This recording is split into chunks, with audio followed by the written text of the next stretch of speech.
to the e-gues books blog. Today I'm going to share with y'all my wrap up.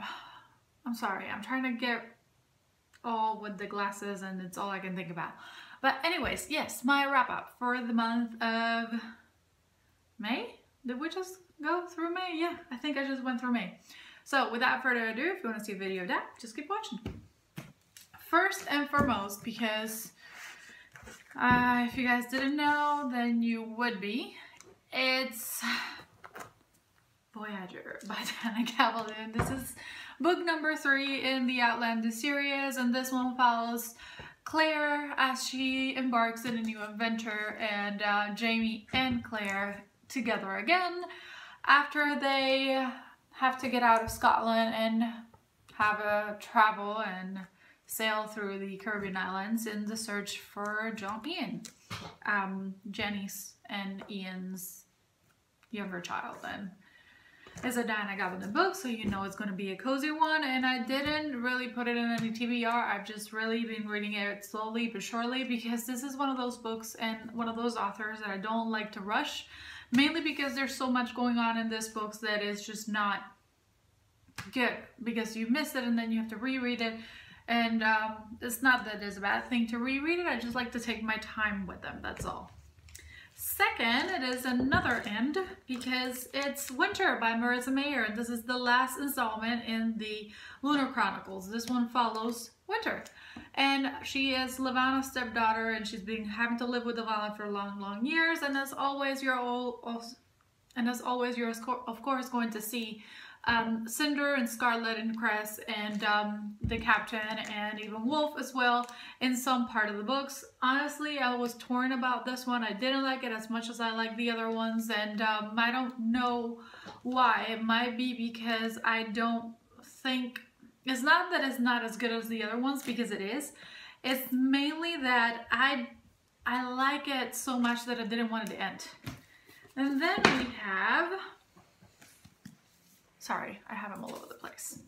Then there is Remember Me by Sophie Kinsella, and this is a book that I love very much, because it's nothing like the other romances that I read. This is in the category of chick lit, and I call it unexpected romances because they're usually something that you would never expect. This one follows a girl. She is a normal, regular girl who's not happy with her life, and something happens that she's had an accident and she's completely forgotten the past 3 years of her life, which incidentally are very important, because that's when she turned her life around, when she became somebody different than what she was, because she wanted to be better. So she's trying to remember everything, including a husband, a lover, a job that she didn't know she had and she was good at, and altogether her life and who she is. So very good book, definitely pick it up. And actually this was a month of major Sophie Kinsella marathons, because the one that started it all is this one right here, The Undomestic Goddess, yet again by Sophie Kinsella. In this one we follow, I'm sorry, I have to look at the names in the back and then I remember. But in this one we follow Samantha Sweeten. She's a lawyer. She is having a hard time at the moment, because just when she thought she was going to make partner and she was going to be the youngest person to be partner in her office, she doesn't. And she has to reinvent her life completely because she's made a mistake, or at least she thinks that she made a mistake. Little does she know that there is a conspiration behind all of it, because somebody else thought she'd be the perfect person to frame. And she does actually completely turn her life around, just because she saw an opportunity and she took it, and she's much more happier this way, which brings the question, if or when she can go back to her job, will she? So a lot of conflict, a lot of good writing, romance, and a completely new adventure for somebody that thought that all she wanted in her life was something else, but who reinvented herself after life got tough. So really good read. And of course, like I said, a Sophie Kinsella marathon, sort of. We have Wedding Night, and Wedding Night, it's hilarious. I love this book because I found it so funny.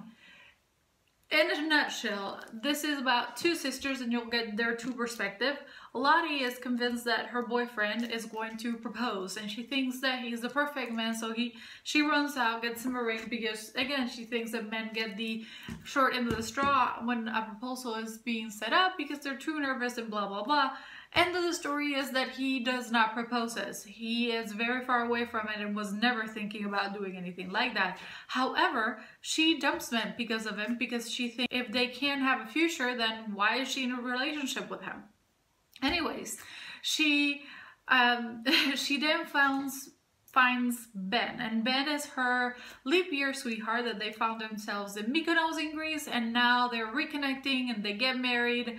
It's one thing right after another one, and her sister, Viz, she does not get that her sister should be doing this. She knows that it's a mistake. She knows this is what happens every time she breaks up with another boyfriend, and she's trying to help her not make the same mistakes that she did, i.e. she's now having to have a divorce, and her kid is suffering, and her ex-husband is pure crap, and sort of the whole story unfolds from there because it's her sister Fizz trying to block her sister from having sex with her new boyfriend, because this way the marriage is not consummated and she can get an annulment when she realizes that this is a mistake and the whole dust settles. So it was hilarious.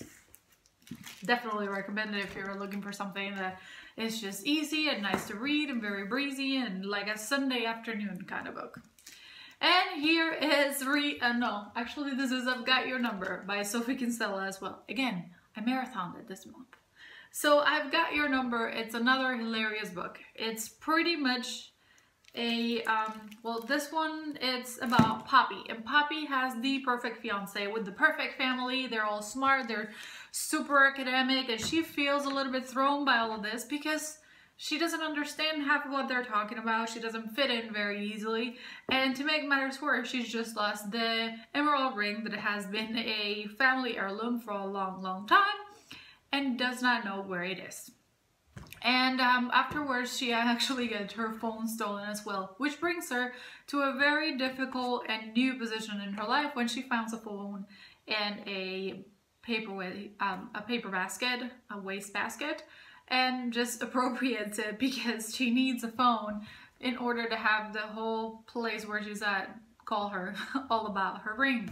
And then she's thrown away with this other guy who's actually the owner of the phone, and they have a relationship, an email relationship, and they start to know each other that way, and it's a very, very different love story. Again, unsuspected love stories, because they seem to already have the life that they want until they find each other. So there you go.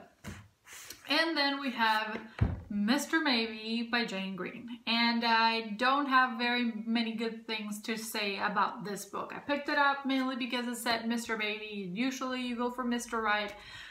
Turns out the book was very low on expectations for me to begin with, and it didn't actually go through any of them. It was everything I thought it was going to be from page one, which I hate because I love for books to surprise me, to be different, to take different paths from what I think it was going to take from when I started to read it, and this one is just one of them that doesn't.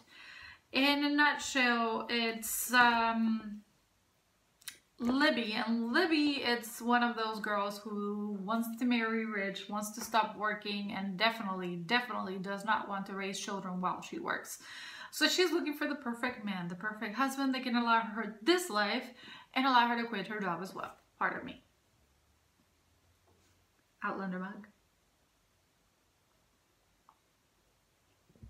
So the whole story unfolds from there because she thinks that she can just have a fling with one person, and then Mr. Maybe ends up being Mr. Right. I don't really recommend it, but maybe you like it. Leave me your comments in the description below if you did like it and why you did like it. I didn't. So this one is going to back onto my exchange shelf from my local library. And last but not least, I also read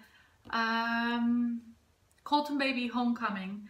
And It's Colton Baby Homecoming by Lara Lacombe. And if you want to see more about that book and more about the review and the writer, then you're in luck, because this Sunday I'm going to have a Q&A with the writer with her, and I'll post it in here in the channel.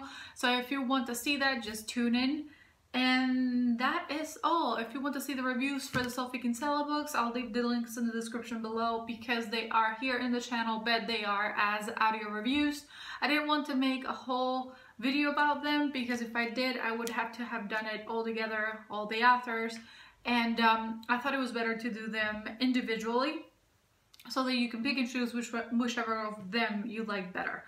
Also, I'll be doing the winter and the Voyager review very soon, so if you want a video of that, leave me a comment in the description below and I can do that as opposed to an audio, or maybe you prefer an audio, just leave me your preferences down there.